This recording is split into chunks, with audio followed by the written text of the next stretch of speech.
Sao Paulo, radio transmissions. Breaker. How did Gabriel Bortoleto do? Was there any penalties? Let's talk about it next.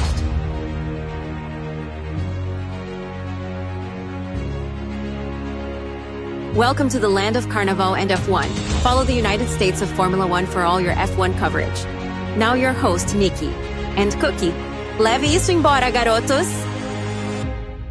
USF1. Brazil finished.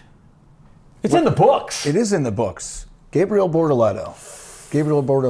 Let me just point out, okay, we're going to do some radio transmissions this episode. Yes. But before we get into that, look at this beautiful car. They all had these fun little antique cars like you're at an amusement park, and they have the Cadillac cars. Yeah, it's kind of like when they did the Lego cars in, where did they do that, Miami? I think that was Miami. Yeah. So this is fun. The only unfortunate part about this car is it's the only car that Gabriel Bortoleto did not tear to shit. Crash, yes.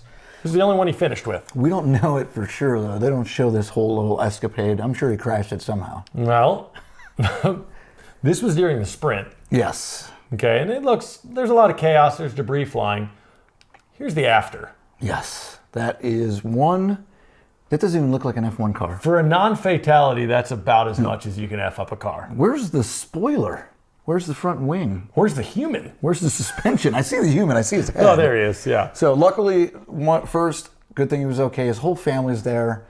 I feel bad. They kept showing his family, and they were like, and then they were like, okay, I'm okay. So that's a good thing. But man, that car was... Is this like the curse of racing at your local track? I don't know. I mean, you crash in the sprint, and you don't just crash, you mutilate it. And it was in the final lap of the sprint when he had no chance to finish in the top 8. I don't know what he was pushing for, what he was trying to do. He's pushing for the country, for the fans. They want to see Bortoleto. And unfortunately, because of this, look at that car.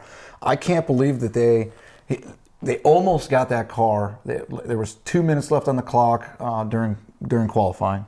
And they put Gabe, he was sitting in the car. I mean, they almost had it back together. So props to the team from almost getting that back together. But they didn't get it back together because he wasn't able to qualify. No, I mean, I don't even know how they got him ready for the race. Yeah. And then, what does he do? He says, thanks, boys. Appreciate you putting that back together. Sorry I crashed in the last lap of a pointless sprint when I wasn't going to get any points. What I'm going to do for you guys, for all your hard work, is I'm going to crash in the first lap of the GP. Thanks, home fans. Or you're welcome, home fans. I mean, obviously he didn't do it on purpose. He didn't do it on purpose. You know why? Go to the radio transmission. It was Lance Stroll's fault. Yeah, Stroll pushed me out. He just turned as if I was not there. Yeah. So I looked at the replay. I did not see any contact, but I blame Lance Stroll for being just close to him. So are you going to call Gabby a liar? No, I'm not. When his word is against Lance Stroll? Nope. That's like taking the perpetrator's word over a judge. Yeah. You don't do it. Mm-mm. Lance Stroll's the perp. He's always the perp. Always the perps. Yeah, I feel bad for the guy. We're joking around a lot. I'm not. Not about Lance Stroll, but I do feel bad about Bortoleto. Yeah. I digress about Bortoleto. Yeah. Tough weekend for the local boy. Lance Stroll, you still suck. Moving on. This was the chaos that happened shortly after the restart. Yep. We talked about this in our last show. We talked a lot about it. Oscar's 10-second penalty. And we'll get into it again. It was deserved. Kimi had the corner. I don't care what you say. And you can see it in the picture. Locking up the tires means he wasn't in control of the car. Thank you, Charles Leclerc, for being there. Because if that didn't happen, Kimi's race is over. He was the bumper. Yeah, it's like when you take the kids bowling and they put the bumpers in the gutters. That's what Leclerc was for Antonelli. Yeah, his front Oscar tried to knock him out. Antonelli said, oh, shit. And Leclerc's like, I got you, dog. My race is now over. Yeah, and I feel bad because if it was just if the tire just came off and the suspension wasn't completely obliterated, Yeah, so this was the radio transmission right after the wreck. Leclerc's driving the thing. There's sparks flying everywhere. He's missing his left front tire, and the team says, "Stop the car." And what does he say? He says, "F that. Yeah, I don't want to." Yeah, but he didn't realize it wasn't just the tire. He was trying to drag it back into pit lane so he could continue the race. Yeah, there's suspension no way. was mutilated. They would have black flagged him. They would have stopped him no matter what. So he pulled it off in a safe position. They virtual safety card it. So end of his race sucks. Poor Leclerc. Yeah. More radio transmission. This time from my boy Isaac Hajar, who you have been dogging recently. No, just I've not been dogging him. He finished in the points. I'm proud of him. I know Antonelli's doing better. Behrman is not half the racer of this guy. Let's just get that point out real quick. He doesn't have the same car. He's not in the Mercedes, so I'm not. Yeah. He's a baby bull. So Hajar's a little pissed off on the radio and says, "Oh my God." The team says, "Isaac, head down. We have much better tires." Just go. And they said it pretty calmly. And what does Isaac say back to him? Don't shout at me. Okay. Thank you. First of all, That's exactly what he sounded like on the radio. not what he sounded like. That's exactly what he sounded I like. will give you that he sounded a little whiny and acted like Mom was yelling at him when she in fact wasn't. First of all, the radio transmission was like this. Isaac, head down. We have much better tires. Because that's what all radio transmissions sound like. yeah, they're very calm. It's not like NASCAR. If it was NASCAR, it would be like, Isaac, keep your head down. We have much better tires. We're going to get them. But this is F1, so they're all calm. They're very classy and calm. The engineers are doing their job. They did not shout. I was a little disappointed that he said don't shout. He was a little emotional in there, but not quite to the level you gave him. It wasn't that bad. I apologize. But I get it. Adrenaline's pumping. Mm-hmm. You're wanting to finish good in a good place. So, it is what it is. I will say he handled that like my kid Nolan handles it when I critique him when he's on the soccer field. And he starts to well up when I'm just trying to help him. Yeah. And he's 12. Yeah. Well, Hajar is older than 12. He should have handled it better. But he didn't cry, I don't think. We couldn't see through the helmet. He might have. Positive news. Your boy. Kimi Podium. Rookie of the Year favorite. Italian fella. Yep. And I don't even think it's fair to put podium on there. I feel like there needs to be something for second place. Like podium to me is third. Winner is winner. Second need is a word second? for second. That's not second. Podium plus? I can't. No, that doesn't sound right either. Maybe The that's Podium Plus. It sounds like you got some sort of Apple disease. subscription. First loser. First loser. Oh, that sounds even That's worse. Producer? You know how hard it is to get in Got the first in it. How Yeah. hard it is to get in the top three, and you're going to call him the first loser. What do you It's call it? true. The third You ain't loser? first The third or place? last. This isn't Ricky Bobby. But Boogie. still, total stud. Second in the sprint, second in the race, and then the radio transmission. Yeah, boy! P2, mate. I think that's how they said it. Yeah, boy! And then he's, oh my goodness, that was stressful. Because it was stressful because Why? he had Verstappen in DRS for like 6 laps. He had to hold him off. So good for Kimi. as you say, he's in second. The GOAT, 4-time reigning world champion, is on his arse. Antonelli had much better tires. I like how you said ours. He had- George Russell. He had much better tires, but that's got to be stressful. I mean, you have to assume if I got a guy behind me that it's in DRS and it's Max Verstappen for 6 laps, Yes. I'm not holding this. And he did. He did. Now, this is the true podium, Max. We talked about this a ton in the last episode. Yeah, absolutely. And if you go off a boogie, this would be the third loser or the third place loser? Second loser? Second loser? Second The loser. second loser, which makes no sense because he started from pit lane and gets on the podium. Just shows only 3 people have ever done it. Name them. Vettel in 2012, Hamilton 2014. And now Max Verstappen. To start in the pit and finish on the podium is Ridiculous. insane. It doesn't make sense. No. You literally have to have the perfect race, and he didn't have the perfect race. No. He kept having to deal with punctures, and he still battled through. And I love this.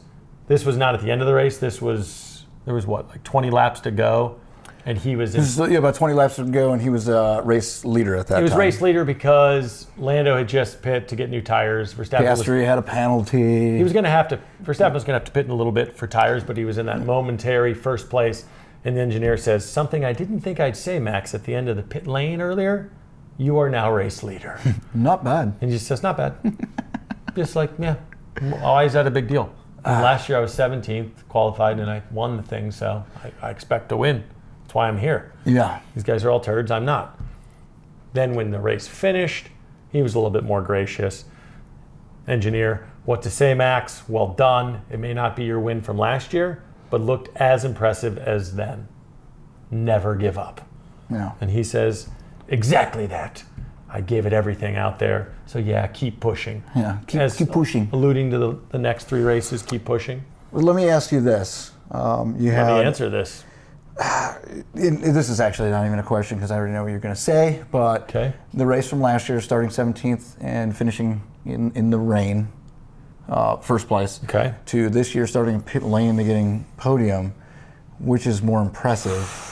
And I guess it would almost, that's what I said, is it a question? Because it's got to be, because when you win the race, right? Yeah, But I would say, I would think going from 17th to win would be the most impressive, but the fact that starting from pit lane and finishing on the podium had only happened twice ever yeah, in the history of Formula One, ever, yes. I think it has to be this year. Has to be this year? Okay. I think he trumped last year. And you got weather, kind of weather luck, as you say, from last year. Yeah. So this was just pure, I mean, last year was pure skill as well, with a little bit of luck, where this one was just all pretty much skill. I mean, unbelievable. I mean, he was, if there was 2 more laps, would he have passed Antonelli? Even with those crappy tires? Yeah, he would have passed him So, for I sure. mean, he's maybe a lap or 2 away from going from pit lane to second. Yeah.